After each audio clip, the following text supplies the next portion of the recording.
Bom dia a todos, sejam muito bem-vindos. Eu sou Inês Almeida e sou gestora de comunicação da Câmara de Comércio e Indústria Portuguesa e estou aqui como anfitriã deste webinar.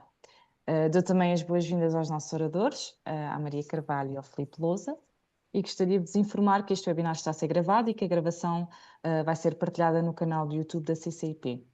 Informo também que o chat está aberto a todos os que quiserem fazer perguntas, que serão respondidas no final, assim haja tempo. Passo então a palavra à Maria e desejo-vos a todos uma boa sessão. Até já. Olá, desde já, boa tarde a todos. O meu nome é Maria Carvalho e gostaria de dar início aqui à nossa conferência abordando um dos temas que nós consideramos ser dos mais desafiantes e atuais para as empresas, consiste de facto no tratamento de dados pessoais para as finalidades de marketing. Hoje em dia nós temos consciência de que as empresas enfrentam várias questões sobre este tema e no fundo ao longo da nossa sessão pretendemos vir a esclarecer, espero eu, a grande parte delas e ajudar-vos também através de exemplos práticos, um, a explorar aqui juntos como alinhar aquilo que são as estratégias de marketing com as exigências do Regulamento Geral da Proteção de Dados, e de que forma é que nós podemos também acautelar quer os nossos utilizadores, quer os nossos clientes se encontram de alguma forma salvaguardados. O objetivo, no fundo, com esta sessão é de facto que todos saiam daqui mais esclarecidos e mais preparados para garantir de facto campanhas eficazes, inovadoras e, acima de tudo, seguras. Este programa divide-se aqui em algumas partes. Eu já vou já de seguida apresentar aqui a equipa, quer a mim, quer o meu colega Filipe. Depois fazemos aqui uma breve introdução e depois vamos focar aqui um pouco naquilo que é a base legal ou o fundamento de licitude. Vamos abordar esta base legal aqui numa dupla vertente, uma referente ao envio de comunicações eletrónicas, ou seja, de que forma é que nós podemos enviar, o que é que nós temos que fazer para salvaguardar que todos os direitos dos titulares são garantidos nesse envio, e depois uma outra parte que é focada no tema das cookies, que nós sabemos que é um tema bastante confuso e que gera sempre muita controvérsia e muitas vezes é de facto negligenciado, e portanto nós queremos dar aqui um enfoque também a este tema, focar também nas boas práticas de marketing, o que é que são estas boas práticas de marketing, pretendemos elucidar-vos também de quais as melhores práticas a adotar no desenvolvimento de uma estratégia de marketing eficiente, ética e depois sem negligenciar, obviamente, os direitos dos titulares, não só para vocês, parte de vocês, pelo menos, enquanto responsáveis pelo tratamento,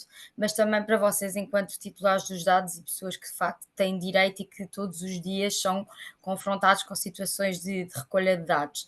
No final, queremos também dar-vos aqui um bocadinho daquilo que é a experiência no estrangeiro relativamente a sanções e riscos, mostrar-vos aquilo que tem sido praticado por outras autoridades de controle relativamente a esse tema e, no fundo, dar-vos aqui uma checklist, um procedimento sobre o que deve ser feito e qual o passo a passo para definir uma boa estratégia de marketing.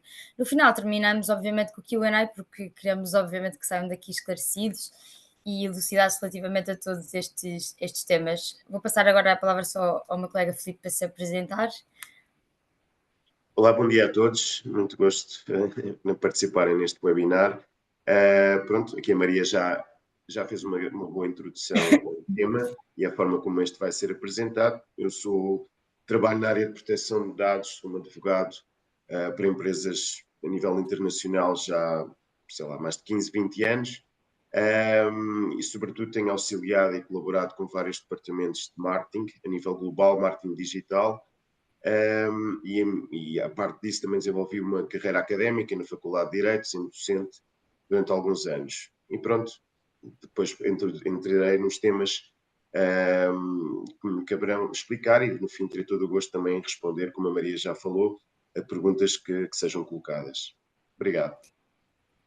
Pronto, e eu, como tinha referido há pouco, sou de facto Maria Carvalho, sou advogada já há 7 anos nesta área, sempre trabalhei muito nesta área, já trabalhei em contexto de escritório, que é aquele que me encontro atualmente, mas também já trabalhei em contexto de empresa, com algumas multinacionais e portanto tenho esta dupla visão das necessidades, quer do ponto de vista do cliente, quer do ponto de vista de escritório, ou seja, conseguimos ter aqui uma visão, quer eu e o Filipe, porque já temos trabalhado nestas duas realidades, digamos assim, de quais as reais necessidades e preocupações que as empresas se deparam relativamente a este tema.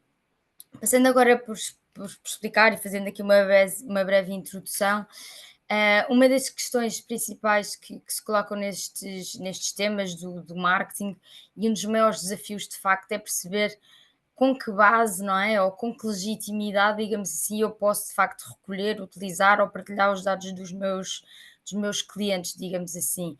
De que forma é que eu tenho que fazer esta recolha? Devo informá-los antes, devo informá-los depois? Ou seja, nós pretendemos que de facto estas questões sejam respondidas, porque de facto são dúvidas cruciais e é importante que todos estes pontos sejam salvaguardados para que exista um controle rigoroso de qualquer campanha de marketing, desde o início da campanha até ao final. Ou seja, tudo se inicia no momento prévio à campanha, ou seja, antes de decidir que campanha se vai fazer, que passatempo eu vou proporcionar aos meus clientes, é importante que se faça este pensamento lógico de modo a definir, ok, que dados é que eu preciso, de que forma é que eu os vou tratar, preciso partilhar esses dados com outras plataformas de marketing, porque existem várias plataformas que de facto disponibilizam serviços a este nível, e quando devo informar, antes de fazer a campanha, depois, ou seja, estas dúvidas de facto devem ser esclarecidas e ajudam-nos aqui a fazer um controle rigoroso dessa campanha, garantindo toda a conformidade da mesma. É importante também garantir que existem leis que de facto regulam este tipo de iniciativas. Obviamente o RGPD, o mais conhecido, mas também, e sem esquecer obviamente da lei das comunicações eletrónicas, que nos ajudam aqui a guiar de facto este tema das comunicações eletrónicas. Mas se calhar começávamos exatamente por perceber o que é uma comunicação de marketing, não é? O que é uma comunicação eletrónica? E aqui esta definição deve ser dividida em duas partes. Desde já são comunicações, não é? Enviadas, obviamente, por meio eletrónico, seja SMS, seja chamada automática ou outro meio semelhante, e depois outro, ou seja, temos aqui dois elementos essenciais. Desde logo, enviada por um meio eletrónico, e outra com fins comerciais ou promocionais, ou seja, eu tenho aqui um objetivo comercial subjacente a esta comunicação. No fundo, estas comunicações podem adquirir várias formas, seja através de newsletters, seja através de campanhas, lá está, de ofertas, de convites, de lançamentos de produtos, ou seja, existem várias formas sobre as quais nós podemos disfarçar, digamos assim, estas mesmas comunicações. E depois o fim, lá está, o fim é o comum, é o fim comercial, é o fim promocional, ou seja, eu quero promover a minha marca, eu quero promover o meu produto, eu quero dar a conhecer com fins comerciais aquela informação ao meu cliente. Isto, obviamente, distingue-se daquilo que são as consideradas informações institucionais ou informações de conhecimento público em geral. E estou aqui para vocês perceberem um bocadinho esta diferença, por exemplo, aquelas mensagens que todos nós recebemos da ProSIV relativamente a mau tempo, mantenha-se em casa, tudo isto são comunicações sobre o qual não existe aqui nenhum fim de marketing direto, não é? Ou seja, eu estou aqui a enviar indiscriminadamente para um público que eu não conheço, obviamente, toda uma informação que se prevê que seja igual para todos. Nestas comunicações de marketing, o que acontece muito é que existe uma personalização desta comunicação, ou seja, eu ao enviar aquele lançamento, aquela oferta, aquela iniciativa para A, B ou C, eu estou a fazê-lo porque existe de facto, seja através de recolha de cookies, seja através de outro tipo de informações, eu sei que aquela pessoa tem interesse e, portanto, eu sei que existe uma apetência daquela pessoa aderir à minha comunicação. Ou seja, estou aqui a tentar pegar informações que eu já tenho da pessoa e estou a tentar fazer uma comunicação adaptada àquela pessoa. Enquanto, por exemplo, uma comunicação institucional ou meramente informativa não faz esta personalização, ou seja, eu simplesmente estou a enviar uma mensagem a um público-alvo indiscriminado.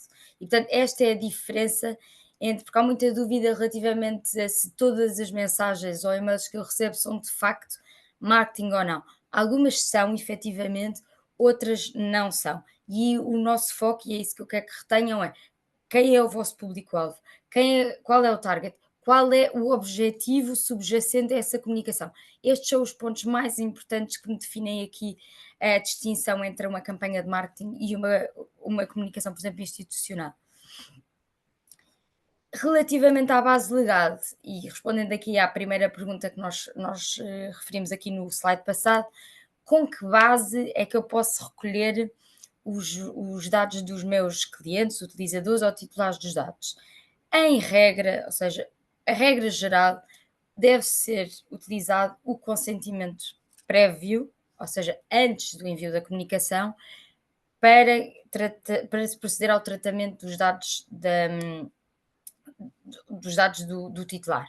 Eu considero que todos aqui em algum momento já se questionaram o porquê de ser o consentimento, ou então quando, por exemplo, vão ao vosso departamento legal e dizem temos de recolher o consentimento, creio que todos vocês em algum momento já pensaram porquê, não é? Isso é toda uma logística, mas a verdade é que o consentimento acaba por ser de facto o fundamento de licitude e a base legal que mais nos protege a nós enquanto empresa e também ao titular enquanto pessoa que providencia os seus dados. As empresas têm alguma dificuldade em ver o consentimento como algo que as protege, tendem mais a ver como uma burocracia, não é? Chato e recolha, tem que guardar, mas a verdade é que isto é muito importante para salvaguardar a idoneidade da campanha e, de facto, a idoneidade da empresa enquanto responsável pelo tratamento. E desde já este consentimento tem requisitos. Não é só a pessoa dizer, sim, eu não me importo de receber comunicações. Não. Este consentimento obedece a requisitos e desde já ele deve ser claro ou explícito, ou seja, deve ser recolhido de forma fácil de entender, compreensível, sem palavreado muito difícil, sem frases dúbias ou confusas. A pessoa deve perceber exatamente para aquilo que está a autorizar os seus dados. Ou seja, eu estou a dar os meus dados, mas eu sei exatamente o que é que lhes vai acontecer, sei com quem vão ser partilhados, sei para que finalidade é, ou seja, eu tenho que saber exatamente todo o ciclo de vida dos meus dados, desde o momento em que eu preencho aquele formulário no site da vossa empresa até ao momento em que eles são apagados. Depois, desde logo, deve ser livre, ou seja, a pessoa tem o poder de escolha, não é? A pessoa pode ou não dar consentimento a essa atividade, não é? Essa recolha, sem se sentir de alguma forma pressionada, coagida, ou de alguma forma prejudicada caso não o faça, não é? Este é um tema que tem de facto vindo a ser muito debatido na União Europeia, porque de facto agora existe um novo modelo que é o chamado Pay or Consent, não é? Consente ou paga, e vocês se calhar já se pararam em alguns sites, de facto existe este modelo que obriga o utilizador a escolher entre dar o consentimento para a utilização dos seus dados pessoais, normalmente para publicidade, ou então, caso queira aceder, neste caso, aceder gratuitamente ao serviço, ou então, caso não dê os seus dados, terá que pagar uma subscrição para aceder ao site sem publicidade. Ou seja, este exemplo deste modelo, que é praticado de facto, leva-nos aqui um bocadinho a pensar até que ponto é que o consentimento é livre, ou seja, se é livre tem que estar isento de ónus, não deve ser oneroso, ou seja, não deve ser caro, eu não devo ter que pagar, porque se eu tiver que pagar para não ter publicidade, então se calhar ele não é assim tão livre.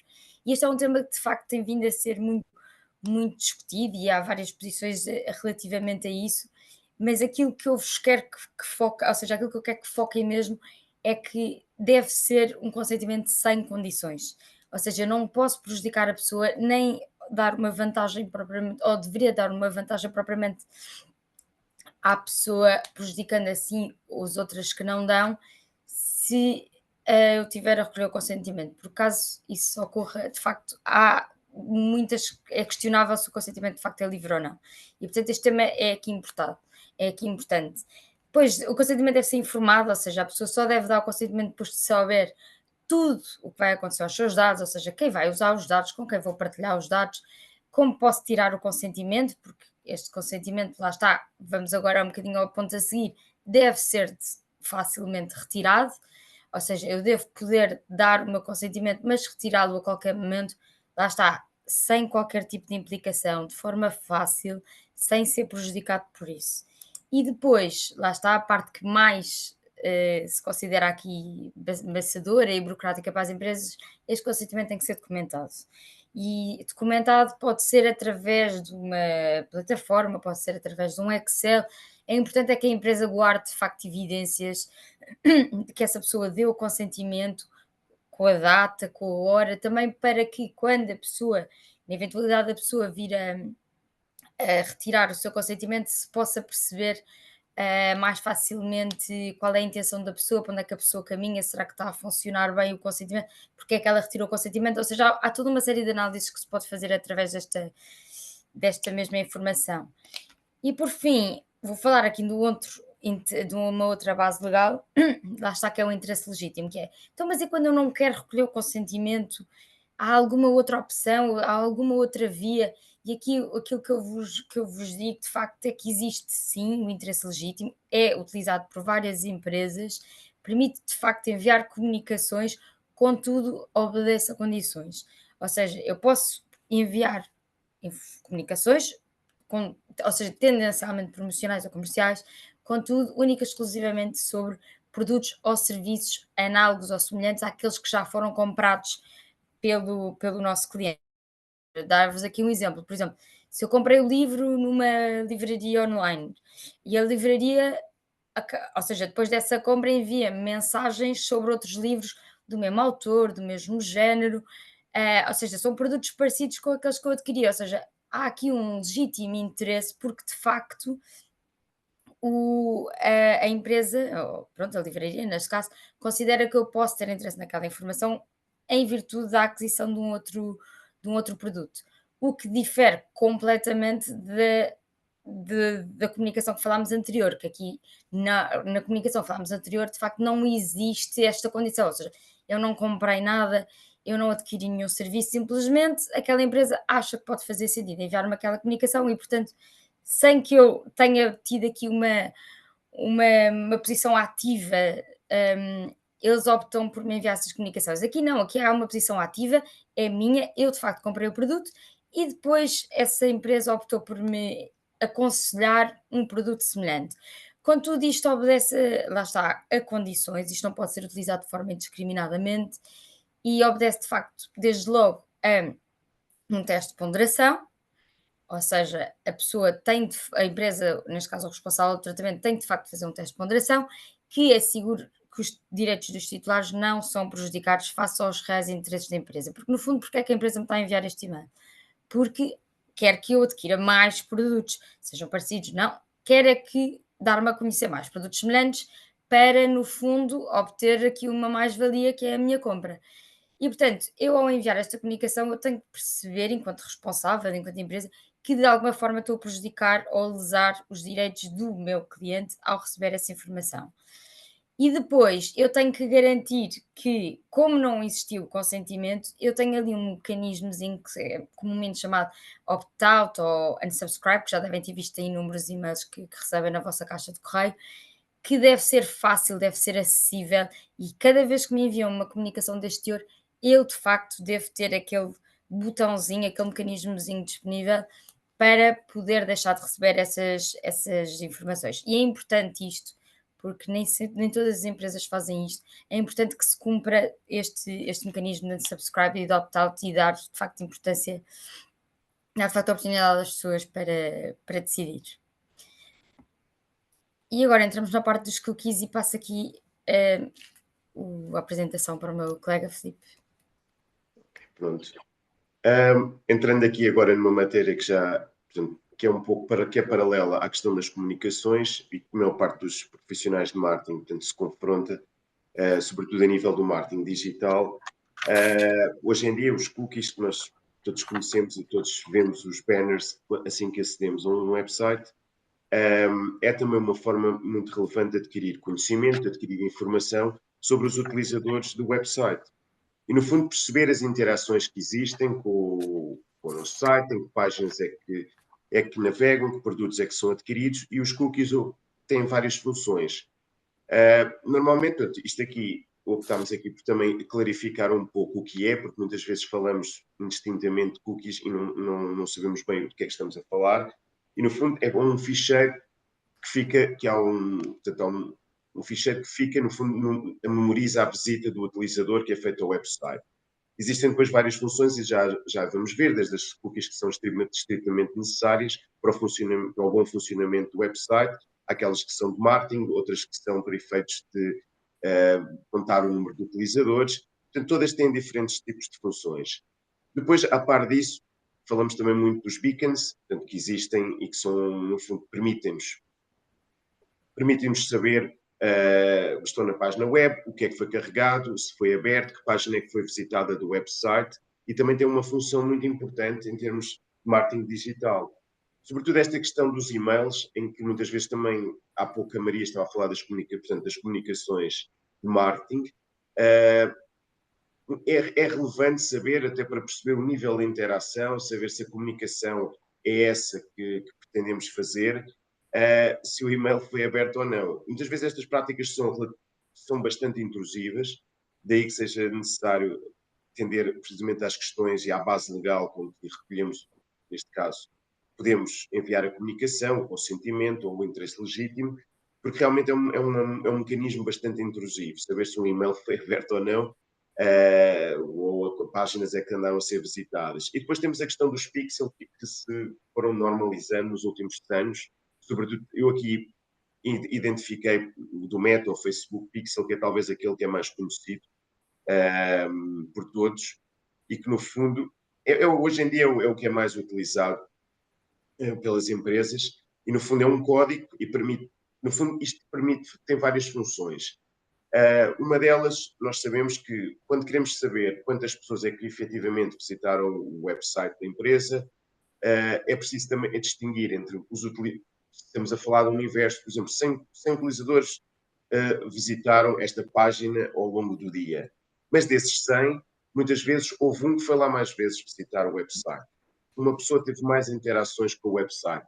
Não significa necessariamente que 100 visitas e seja o mesmo do que 100 utilizadores na internet ou 100 visitantes do website. Se calhar são 100 visitas, mas dessas 100, apenas estamos a falar de 70 visitantes, porque houve um que foi mais vezes. Portanto, houve uma pessoa que teve maior interação com o website. E o Facebook Pixel permite fazer, sobretudo, essa identificação e perceber que o utilizador é que frequentou mais vezes o website, alguém que está interessado efetivamente no produto e por isso revisitou mais o website ou determinada página. Por isso é que eu digo, permite captar as visitas e ações no website e também fazer o remarketing através do Facebook e Instagram. Isto é muito comum, através de quando aceitam, antes de entrar num website, e aceitam as cookies ou determinados no banner, portanto, lá está, não é só cookies, muitas vezes é mais do que cookies, existem também os pixels e que também têm que ser identificados, portanto, o consentimento aqui, a regra que vai ser para o consentimento é a mesma que a Maria já explicou, porque a noção e o conceito de consentimento é aquele que vem no RGPD, tem que ser um consentimento livre, informado, daí que muitos de vocês, quando veem os banners surgem nos websites, normalmente são granulado o consentimento, portanto, rejeitar todos, aceitar todos, ou definir aqueles que vocês querem aceitar. E aí, depois normalmente abre-se outro layer no banner, aí depois são identificadas os vários tipos de cookies, podemos ir um a um, podemos aceitar só alguns, mas normalmente existe informação sobre cada um. E aqui também vai aparecer o Facebook Pixel, onde é que fornecido por quem, se é nosso, se é de um terceiro, neste caso é fornecido por um terceiro, que é a Meta. Os dados, em princípio, onde é que vão estar alojados, porque este pixel vai fazer com que não só nós recolhemos informação, mas essa informação também vai ser tratada pelo Facebook como um processador de dados e, portanto, que nos vai medir as conversões de campanhas, precisamente, e vai perceber o número de interações e de verdadeiras visitas que o nosso website teve. Passando ao slide seguinte. Pronto. E aqui, no fundo, temos aqui aquilo que eu já antecipei, os diferentes tipos de cookies que nós vemos. E aqui é importante porque, conforme a tipologia de cookies e tecnologias semelhantes, temos no fundo, a base legal pode ser o consentimento ou não. Neste caso, as necessárias, aqueles cookies e as tecnologias que são essenciais para o funcionamento do website não dependem de consentimento, porque sem essas o website não funciona ou a sua visita torna-se um ato impossível, seja em termos de velocidade, seja em termos de comodidade para o utilizador. Agora, o que muitas vezes existe, e é essa luta nos departamentos de marketing, é que muitas vezes querer que determinado tipo de cookies, que são, por exemplo, funcionais ou analíticas, sejam consideradas necessárias. Mas a questão que temos sempre que colocar é: o website sem determinadas cookies funcionais ou analíticas funciona ou não funciona? Se funciona e se a resposta é positiva, ou seja, se sem elas funciona, portanto, não são necessárias e, portanto, logo exigem consentimento. A regra nesta matéria, no que toca a este tipo de tecnologias, é o consentimento. Aqui, embora eu devo dizer-vos, por uma questão de investigação nestas matérias, muitas vezes e sobretudo isto vê-se muito em websites de notícias, websites de jornais, existe muitas vezes são colocados a par do consentimento e interesse legítimo. E a verdade é que para cada fundamento, para cada propósito, nós temos uma base legal. Não podemos ter duas alternativas. Ou seja, ou é consentimento ou não é consentimento. O interesse legítimo, efetivamente, para matérias de cookies, para matéria de pixels, para matéria de beacons, não é o interesse legítimo, não funciona. É o consentimento, daí a exigência dos banners, que é a forma mais correta de recolher o consentimento. Há bocado, uma das perguntas que vi aqui no chat, portanto, era a forma como recolher o consentimento. Efetivamente, no que toca a estas tecnologias, a forma mais comum e que mais, com certeza que todos já viram e também as utilizam nos vossos websites, são estes, plataformas que permitem um banner que normalmente normalmente existem estes layers, aceitar todas, porque também a utilização deve ser funcional para o utilizador, ou seja, não deve ser dificultada, não deve tornar a experiência do utilizador uma experiência aborrecida, porque senão nós sabemos que a atenção das pessoas hoje em dia é muito reduzida em termos de tempo, e se não consegue aceder ao site, se começa a criar um banner a aparecer por todos os lados em pop-up, a pessoa vai para outro website. Portanto, a experiência deve ser cómoda para o utilizador, daí que existem estas possibilidades. Aceitar todas, rejeitar todas, ou definir aquelas que queremos aceitar. O que é essencial é que a informação esteja disponível para que o consentimento possa ser informado, como a Maria há bocado referiu e muito bem. Porque eu só posso dar um consentimento livre se estiver informado. A maior parte de nós vai aceitar todas ou rejeitar todas. Não vai detalhar. Mas é importante às vezes ir detalhar, ir ver o que é para que é cada um serve, o que é que estamos a aceder. Por exemplo, nesta questão, e também aqui sobre a questão se as regras são iguais na Europa, se são iguais noutros sítios. Aqui para dizer, as regras que estão aqui são as regras que vêm através do RGPD e da legislação sobre as comunicações eletrónicas. Tem por base uma diretiva comunitária e que é assim em toda a União Europeia. Portanto, os países onde o RGPD se aplica e mesmo outros que têm legislação similar ao RGPD, estou a pensar, por exemplo, no Brasil, ou outros países da América Latina, as regras são similares. Portanto, o consentimento tem que ser granular, nesta forma, como informado e livre. E as regras são do RGPD. Inicialmente discutia-se que tipo de consentimento é que estávamos a falar, mas isso foi clarificado logo quando o RGPD entrou em vigor pela jurisprudência, portanto, pelos tribunais da União Europeia. E o consentimento é esse que temos que buscar.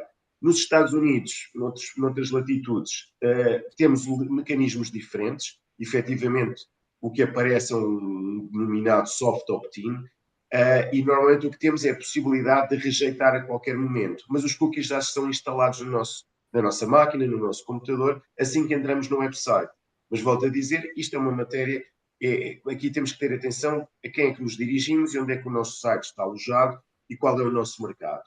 Mesmo que esteja nos Estados Unidos, mas se estamos a dirigir, mesmo que esteja nos Estados Unidos, mas nos estamos a dirigir a um mercado português, em língua portuguesa, ou a qualquer outro país da União Europeia ou o Reino Unido, estas são as regras. E, portanto, não interessa que o nosso website esteja alojado na Amazon, na AWS ou no Microsoft Azure nos Estados Unidos, porque as regras que se aplicam são as regras da União Europeia, porque nós nos dirigimos o target a quem nós nos estamos a dirigir é um target europeu, seja Portugal, seja outro país qualquer. Portanto, aqui é importante, no fundo, ter esta noção. As cookies, portanto, e outras tecnologias semelhantes que tenham por finalidade o marketing e a publicidade dependem de consentimento. E não há outra forma. Aqui, como estava aqui entre as perguntas que vi aqui no chat, portanto, só reforçando esse aspecto, no Reino Unido as regras são iguais.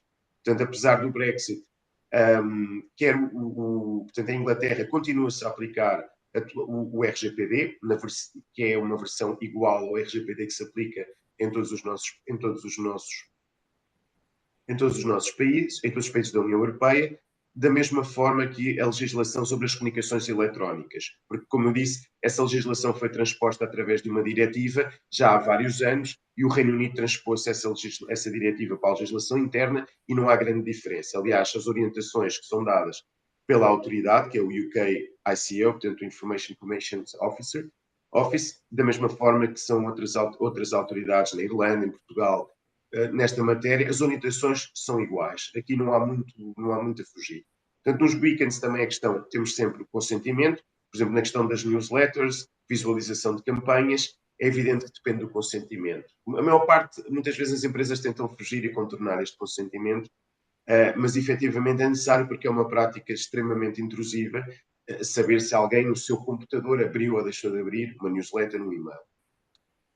Passando para o slide seguinte. Portanto, relativamente aqui aos pixels, como eu disse, todos eles obedecem a consentimento.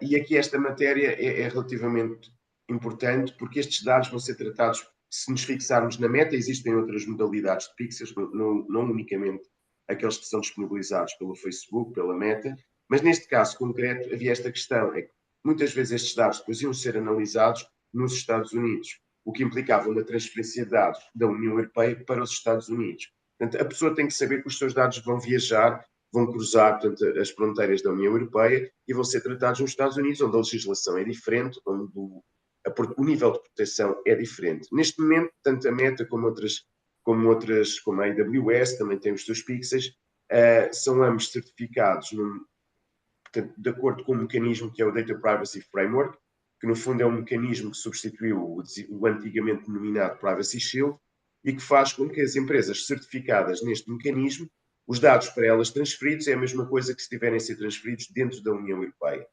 Portanto, houve aqui um período de limbo a partir de 2019, com a invalidação do Privacy Shield nos tribunais aqui da União Europeia, mas esse mecanismo foi substituído e hoje está perfeitamente aceito que as empresas que estejam certificadas neste mecanismo de transferência de dados, o Data Privacy Framework, portanto, reconhecem a validação e consideram-se adequados pela Comissão Europeia. Ou seja, dão o mesmo nível de proteção que qualquer país dentro da União Europeia. E daqui o consentimento. Estava aqui a tentar, só aqui ver se algumas das perguntas. Mas, agora, relativamente aqui, eu estava aqui também só aqui para perceber aqui algumas das questões em termos de customização. O que acontece, a maior parte, é que os websites têm geolocalização. E, portanto, quando se contratam estas plataformas para recolha do consentimento, ou uma recolha eletrónica, há várias plataformas, não vou aqui fazer o endorsement de nenhuma delas, todas desde que respeitem os layers que estão definidos na legislação, portanto um consentimento granular e informado e que permita, normalmente os layers são 3, portanto, e também permitam uma experiência otimizada do website, estão ok. Agora, efetivamente, não é o mesmo para todos os sítios. Portanto, se eu aceder a um website no Brasil,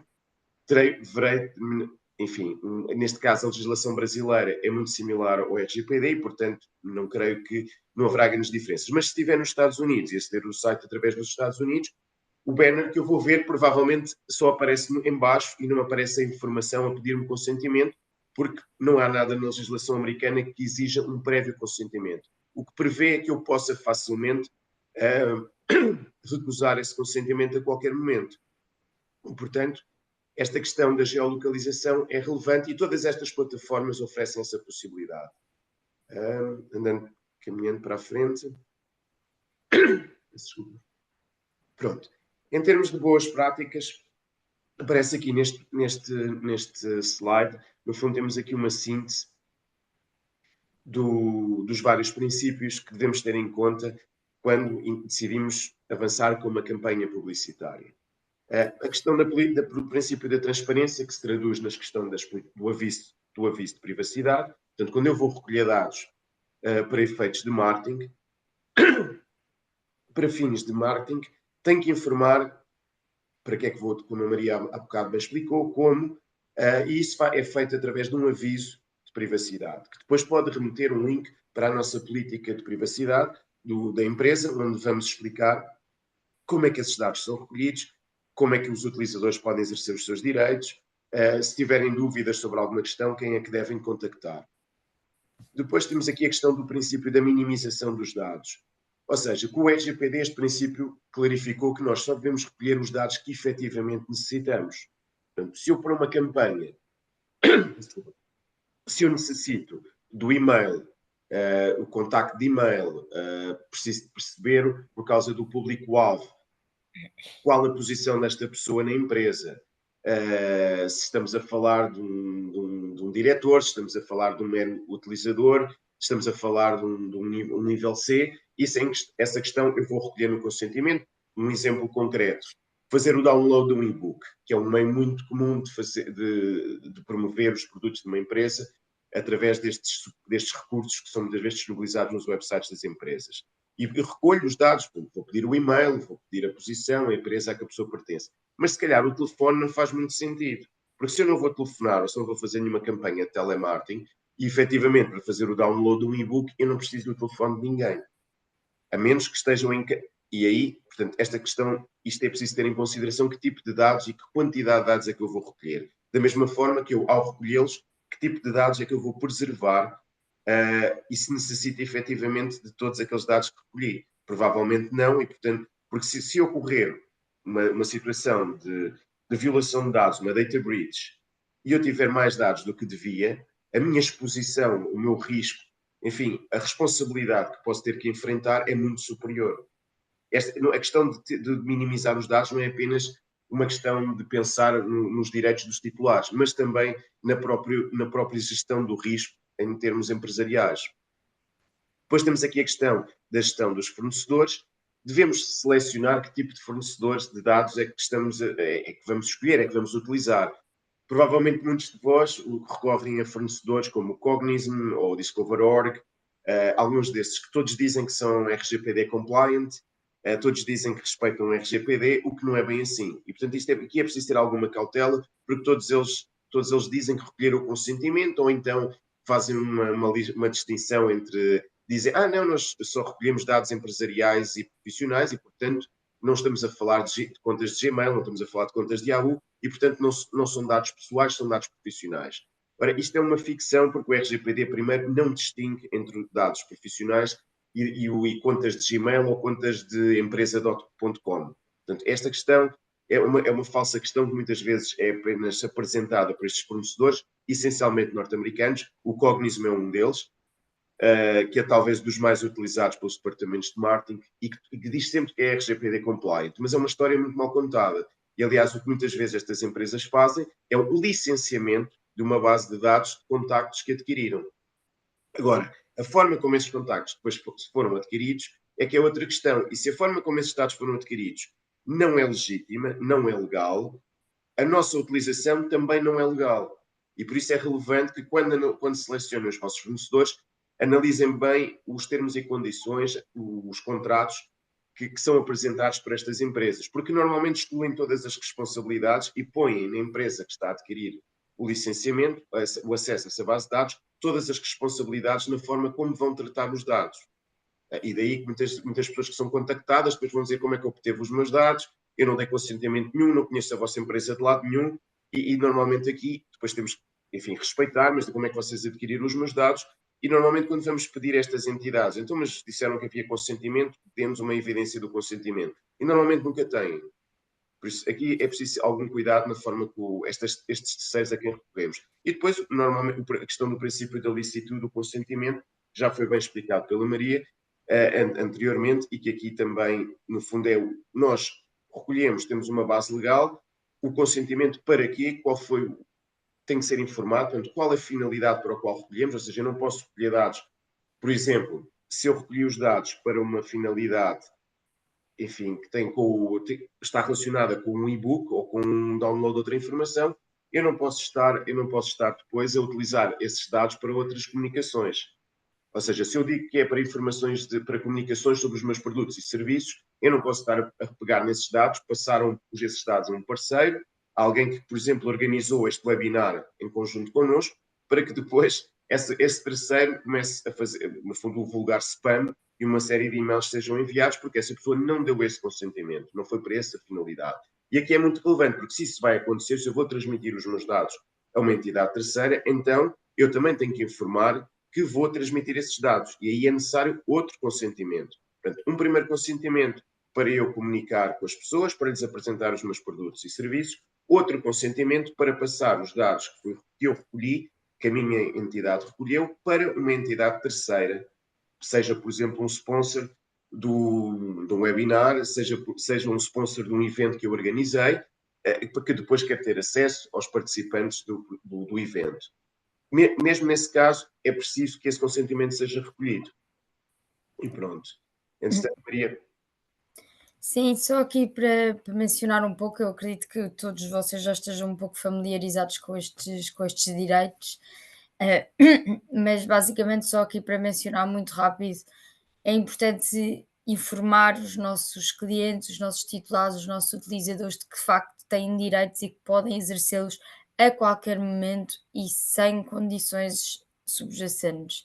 E é importante permitir que eles tenham o direito ao acesso, ou seja, que eles que cheguem até nós como forma de obter informações sobre os seus dados, de forma que eles vão ser tratados, têm direito a receber os seus dados de uma forma estruturada, por forma a perceber todos os dados que eu, por exemplo, enquanto responsável do tratamento, tenho relativamente a eles.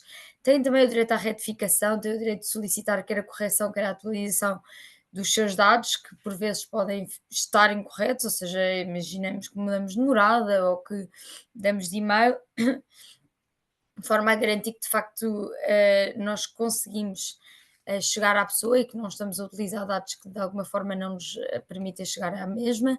Tem o direito ao pagamento, este é um direito, como sabemos, bastante utilizado, ou pelo menos apetecível por grande parte dos nossos titulares, que permite de facto que se solicite que os dados sejam eliminados. É importante também garantir que este direito ao pagamento, pois embora seja livre, tem as suas limitações, ou seja, podem existir casos que agora não vamos entrar aqui no detalhe, mas que de facto podem impedir o titular de exercer esse mesmo direito.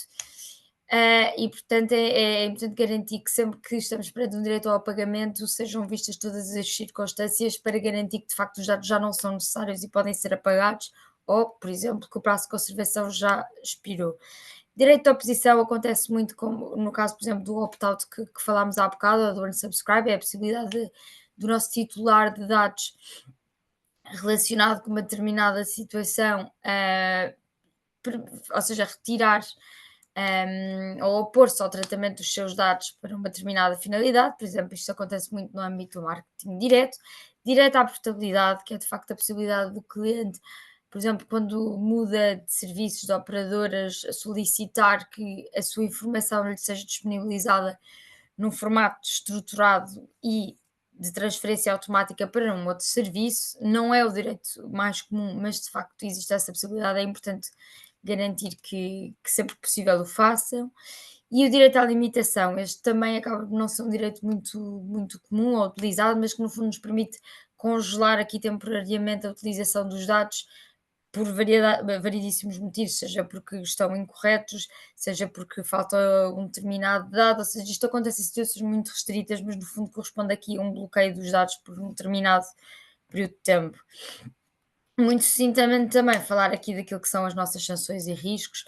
Obviamente nós sabemos e estamos todos cientes de que as coimas são bastante elevadas, podem ir de 10 milhões de 2% do volume de negócios de uma empresa ou grupo empresarial até 20 milhões ou 4%. Isto para algumas das empresas é mesmo muito dinheiro, mesmo para pequenas e médias empresas é muito dinheiro, para além de que existe lá está, uma vertente de dano reputacional que não agrada ao titular. Isso, por exemplo, nós temos muitos exemplos desses, por exemplo, no caso da Meta, da Facebook, toda a história que nós ouvimos de criar aqui uma cultura de desconfiança relativamente a determinadas empresas sobre como trata os nossos dados. E depois, título meramente exemplificativo, dar-vos aqui alguns exemplos de casos reais, por exemplo, a CNIL, que é a autoridade francesa de ação de dados, de facto aplicou uma coima à Google por não fornecer informações claras e acessíveis sobre a recolha de dados pessoais para fins de personalização de anúncios, ou a Facebook, que muitos de vocês provavelmente já estão familiarizados, têm assim, um número elevado de coimas aplicadas por várias autoridades de controle, neste caso em particular foi a Facebook do Luxemburgo, que de facto teve uma coima de 110 milhões relativamente à utilização de forma invasiva de dados pessoais para personalização de anúncios, ou até o Marriott aqui num valor um bocadinho mais reduzido, mas bastante elevado, à qual foi aplicada pela ICU uma coima de lá está, 18 milhões por não ter pedido o consentimento de forma explícita, ou seja, quando o consentimento é feito de uma forma dúbia e confusa, como eu expliquei há pouco, é de facto, corresponde de facto a um tratamento ilícito de dados. É importante garantir que estamos cientes disso e que estamos cientes do incumprimento. E passo esta última parte agora ao Filipe, que irá terminar a sessão.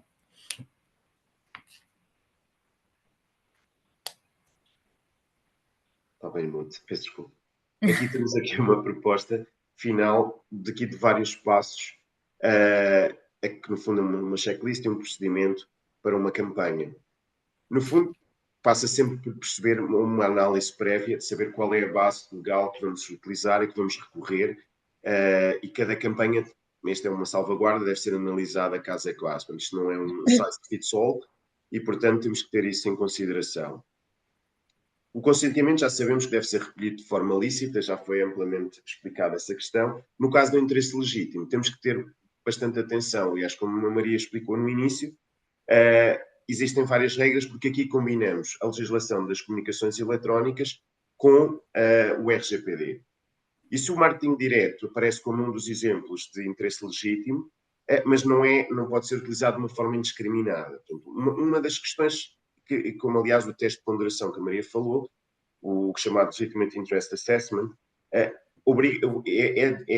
uma parte exigível, porque temos que perceber até que ponto é que o interesse legítimo vai ou não vai ser intrusivo, até que ponto é que quem vai receber a comunicação está à espera dessa comunicação ou não.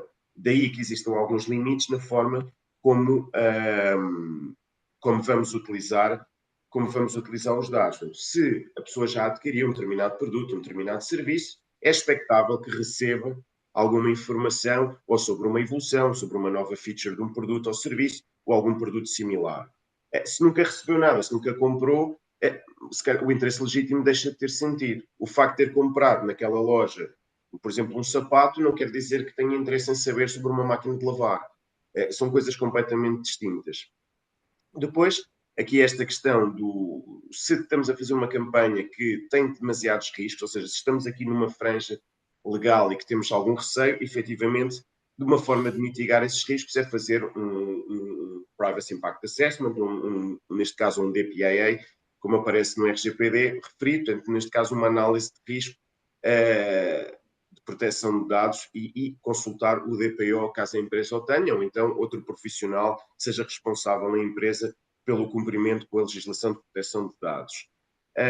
Também aqui a comunicação, a pessoa tem que saber previamente que os dados vão ser tratados. Aqui também uma questão interessante, há bocado aqui, pegando aqui também algumas questões que foram mencionadas, que são aqui colocadas no chat, em termos de geolocalização e em termos de países. Embora as regras que estamos aqui a falar aplicam-se em Portugal e estamos a pensar em todos os países da União Europeia, é verdade que há pequenas especificidades relativamente a certos países. E eu aqui faria só aqui uma pequena ressalva relativamente a países como a Alemanha, a Áustria e a Suíça, exige aquilo que nós chamamos um double opt-in, ou seja, não só a pessoa consente na comunicação ou quer receber as comunicações, mas tem que receber uma outra comunicação a dizer, a partir no fundo, há uma comunicação prévia a dizer vai receber comunicações, consentiu, continua a consentir. Por isso é que chamamos um double opt-in. No fundo, há aqui uma reconfirmação do consentimento que eu dei previamente. Até porque já posso ter dado o consentimento há muito tempo, já nem me lembro do que é que estou a fazer e, portanto, estes países têm esta exigência específica. No resto dos outros países, estamos apenas a falar de um consentimento normal prévio que deve ser obtido, no caso de ser o consentimento, a base legal, o fundamento de licitude aplicado. E depois, claro, temos que fazer uma monitorização, neste caso das pessoas que retiram o seu consentimento, que clicam no link que diz unsubscribe ou não quer receber mais comunicações, e devemos de manter essa questão atualizada. Muitos de vocês, eu presumo, utilizarão ferramentas como o HubSpot, como o Outreach, que permitem também manter essas opções atualizadas. Porque se uma pessoa já carregou no unsubscribe ou diz não quero receber mais e-mails da vossa empresa, não estou interessado nos vossos produtos, devemos honrar esse exercício desse direito. Agora, se não atualizamos a nossa base de dados entre a base de dados de pessoas, as nossas marketing lists, que vão receber comunicações e aquelas que não querem receber, o que pode suceder é, numa nova campanha, vamos outra vez enviar uma comunicação para essa pessoa vai ficar extremamente aborrecida e o que muitas vezes acontece é que faz imediatamente uma denúncia ao regulador. O que significa que depois temos um problema acrescido, porque vamos receber, normalmente é assim que sucede, uma questão do regulador à qual temos que responder. Portanto, neste caso, estamos a falar em Portugal, será a CNPD, Comissão Nacional de Proteção de Dados, se for noutro país é o equivalente. Todos estes reguladores normalmente têm indicações como é que nós devemos comportar em marketing. Portanto, é uma questão uniforme, cada país especifica, mas obedecem todos aos mesmos princípios. Há pouco, por exemplo, vi aqui também só uma das questões que estava a ser colocada, entre a questão nos banners de cookies, só aqui voltando aqui a este ponto, de interesse legítimo e consentimento. Como eu há pouco salientei, esses cookies não são essa forma como é apresentada não é regular, ou seja, não é legal. As orientações vindas das entidades reguladoras são muito claras e respeitam o que está na legislação das comunicações eletrónicas, que tem por base uma diretiva, e o RGPD. Ou seja, aqui funciona, não há interesse legítimo, o que funciona é o consentimento. As necessárias não necessitam, todos os outros tipos de cookies exigem consentimento. Portanto, todos esses banners que existem em muitos de meios de comunicação portugueses, em muitos sites portugueses, eu vejo sobretudo isso em sites de jornais, de revistas, tudo isso não é regular, não está legal. Que fique bem claro. Portanto, aqui a questão é muito simples. Ou há consentimento ou não há consentimento. O interesse legítimo não se aplica em matéria de cookies. E isso gostava só de salientar. Enfim, não sei agora, andando para a frente, temos aqui um período ainda de... Portanto, aqui, se calhar, Maria, esta frase que aqui ficou no fim é só porque a questão relevante da forma como tratamos os dados e da privacidade não é um obstáculo ao marketing. E é isso que tem... quando o RGPD entrou em vigor, os departamentos de marketing ficaram desesperados, e de marketing e de vendas. Não vamos falar só de marketing, porque as vendas também, de repente, não podiam fazer nada sem consultar o DPO da empresa, tudo parecia um obstáculo. Mas a questão é que também leva a uma melhor... É um pouco uma ilusão, porque o que sucede é que não só não só melhora a qualidade dos dados que são recolhidos, porque muitos dos dados que as empresas tinham em bases de dados que já nem sabiam quem é que tinha recolhido, são pessoas que não têm qualquer interação com a marca, com o produto, com o serviço, e portanto nunca vão responder a comunicação nenhuma, não têm qualquer grau de interação, e portanto isto permite filtrar a qualidade dos dados, ou seja, eu vou ter dados de pessoas que efetivamente têm interesse no produto, têm interesse em ouvir notícias, em saber atualizações dos meus serviços, por oposição a quem não quer saber, simplesmente não quer saber. Por outro lado, há aqui a questão do respeitar do tratamento dos dados, transmite uma maior confiança e um nível de reputação muito superior a alguém, e todos sabem quando pode ser aborrecido, receber sistematicamente e-mails de spam se não estamos interessados neste produto, neste serviço, quando nós não temos, e muitas vezes já respondemos que não e continuamos a receber vários e-mails da mesma empresa no mesmo sentido. E por fim, pronto, fica aqui um espaço aberto para perguntas e respostas que queiram colocar.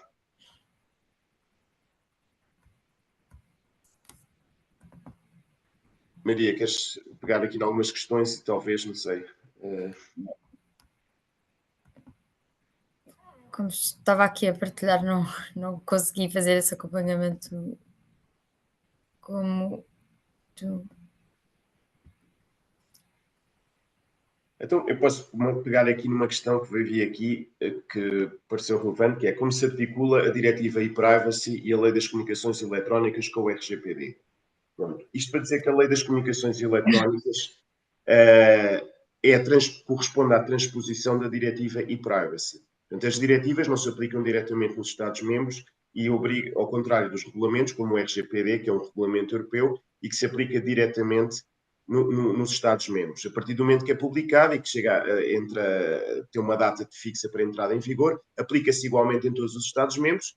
Os países podem legislar no sentido de elaborar leis de execução, como é o caso, nós também temos em Portugal uma lei de execução do RGPD, mas não podem alterar o essencial da legislação, nem podem alterar, podem aclarar alguns aspectos. Relativamente às diretivas, daí temos um problema, porque cada Estado vai adaptar. Portanto, no fundo, é estabelecido um objetivo, um fim, e cada país vai adaptar à sua legislação interna. No caso, a Lei das Comunicações Eletrónicas adapta a Diretiva e-Privacy. Como é que se conjuga com o RGPD? Conjuga-se no que diz respeito ao consentimento. Portanto, a questão que é tratada na legislação da Lei das Comunicações Eletrónicas foca-se essencialmente no marketing direto. O RGPD, no fundo, funciona como uma lei geral, ou seja, não se dirige especificamente a departamentos de marketing, não se dirige especificamente a atividades de vendas ou de marketing.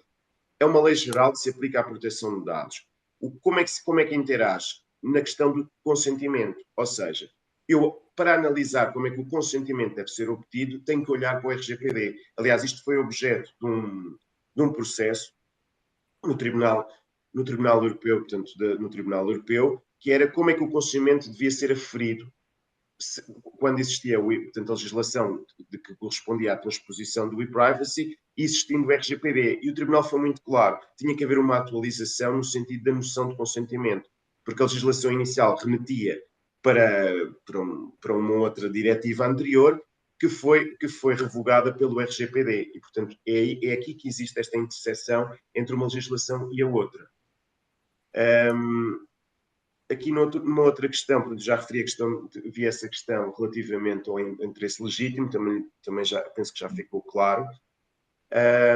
Havia aqui também muitas perguntas sobre os pixels. Enfim, a questão dos pixels é, como eu há bocado referi, para que serve nestes nossos slides, existe uma definição e quais as finalidades, mas essencialmente, como eu lhe digo, de um ponto de vista de marketing direto, tem muita relevância para perceber o sucesso e medir o sucesso, neste caso, de campanhas, de visita do website, perceber verdadeiramente quantos utilizadores é que foram visitar o website. Eu posso, através das cookies de estatística, perceber que tive 1000 visitas da minha página durante um dia, mas através do pixel eu vou perceber que dessas 1000 não correspondem a 1000 visitantes, mas se calhar correspondem a 500, ou seja, houve alguns utilizadores que foram mais do que uma vez, o que numa perspectiva de marketing significa que essa pessoa está interessada e deverá ser alguém para, enfim, que nós vamos estar atentos de um ponto de vista de marketing, que interações, que páginas é que visitou e tentar, de certa forma, entrar em contacto para fazer a promoção dos nossos produtos e serviços. Para quem é de marketing, é esta, sobretudo, a função. Essa análise vai ser processada pela Meta, que depois fornece essa análise à empresa que o utiliza. E permite também, há pouco também vi essa questão, o remarketing, ou seja, muitos de vocês já viram que a partir de certas visitas que são feitas em determinados sites, no momento a seguir, se estão a analisar o vosso feed de Facebook ou de Instagram, vão ver publicidade aos produtos e serviços que estavam no website que acabaram de visitar. Essa também é uma função do Pixel, porque é colocado, no fundo, há um deployment desse ficheiro na nossa máquina, portanto, no nosso laptop, no nosso smartphone, e que vai fazer com que depois, no nosso feed de Facebook, vai existir esse remarketing e essa alusão sucessiva aos produtos e serviços que estivemos a visitar. Como estamos aqui em cima da hora, eu queria só aqui terminar com uma última questão muito rápida, que vi que é o quão bem funciona o nosso regulador. É verdade que nós vemos coimas avultadas, como eu exemplifiquei há pouco, em vários países da Europa, e no nosso caso existe um número muito reduzido dessas coimas, porém, como sabem, essas mesmas coimas também são de valor avultado. O que eu queria salientar aqui é que, independentemente de nós podermos ter uma autoridade de controle mais diminuta do ponto de vista do número de pessoas que lá trabalham, ou do ponto de vista de não ser tão eficiente e próxima das empresas no que concerne a auditorias, a verdade é que eles atuam. Pode demorar, mas eles atuam. Da minha experiência profissional, já participei em várias auditorias, já recebi vários e-mails de verificação relativamente, por exemplo, a exercícios de direitos. Exercícios de direito é importante focar porque é uma porta de entrada muito interessante para a nossa autoridade de controle e, portanto, não utilizem, e é uma experiência também que eu tenho com várias empresas que trabalhei, que o facto de, mas a CNPD nunca cá vem, eles não ligam nada, não usem isso como desculpa, foquem de facto no enforcement da proteção de dados e de facto percebam a importância que este tema tem e não se baseiem na negligência ou naquilo que vocês consideram que pode ser a negligência da nossa CNPD comparativamente às outras autoridades de controle, porque eles de facto eles atuam, podem demorar, mas às vezes atuam e é de forma muito, muito chata e complexa que de facto não faz sentido. E portanto eu acho que esta é uma última questão aqui que, como já estamos aqui em cima do tempo, seria perfeita para se calhar terminar esta sessão. Não sei se o Filipe quer também dar aqui mais algum input e depois se calhar passava aí em mim. Sim, só eventualmente aqui uma das últimas questões também que me parece que faz sentido. Que, no fundo, há aqui uma pergunta concreta e este é um exemplo muito comum. Se eu recolho dados num determinado evento, isto é aquela questão das pessoas, normalmente, portanto, levam o seu badge nos eventos, numa feira qualquer de promoção de produtos e serviços, e fazem o scan do badge e depois vão entrar em contacto. E aqui havia a questão se poderia ser usado o interesse legítimo para depois promover os produtos e serviços. Lá está, aqui a questão é, o interesse legítimo fará sentido se eu for comunicar com essa pessoa relativamente àquele evento ou produto que estava ali a falar naquele evento.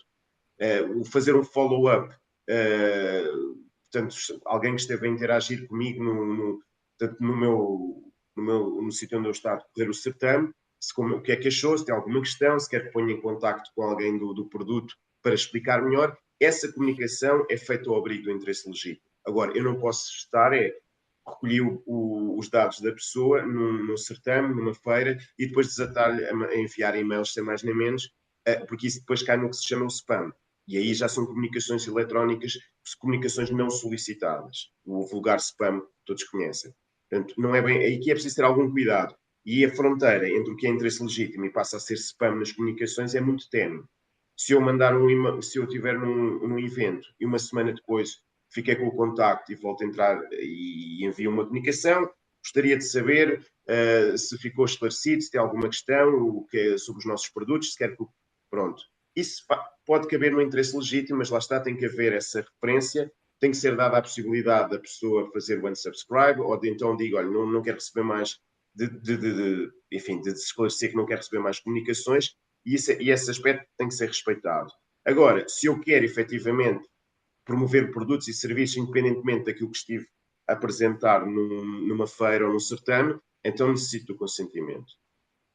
Aqui para terminar, normalmente portanto, esta apresentação ficará depois disponível para consulta de todos e naturalmente que depois ficamos ao dispor para qualquer dúvida ou esclarecimento adicional que, enfim, considerem necessários ou queiram ver clarificados, teremos todo o gosto em auxiliar e em clarificar. Muito obrigado. Muito obrigada. Muito obrigada aos dois. Sim, caso tenham interesse em contactar a Maria ou o Filipe para questões adicionais ou que façam sentido para a vossa empresa, estou disponível para partilhar o contacto ou para vos enviar aqui a apresentação da Maria e do Filipe. Mais uma vez, e tendo em conta também este webinar, quem não se lembra se realmente deu consentimento à Câmara para partilhar, para enviar esta comunicação, podem sempre enviar um e-mail para o marketing@ccip a pedir, que irei fazer chegar à apresentação. E damos por finalizado esta sessão. Muito obrigada aos nossos oradores e também a todos os participantes por se terem juntado a nós hoje. Convido-vos a todos também a acompanhar outros webinars e iniciativas da CCP, tanto no nosso website como nas redes sociais, ou subscrevendo a nossa newsletter. Terminamos assim e muito obrigada a todos. Bom dia. Obrigada. Obrigado, bom dia.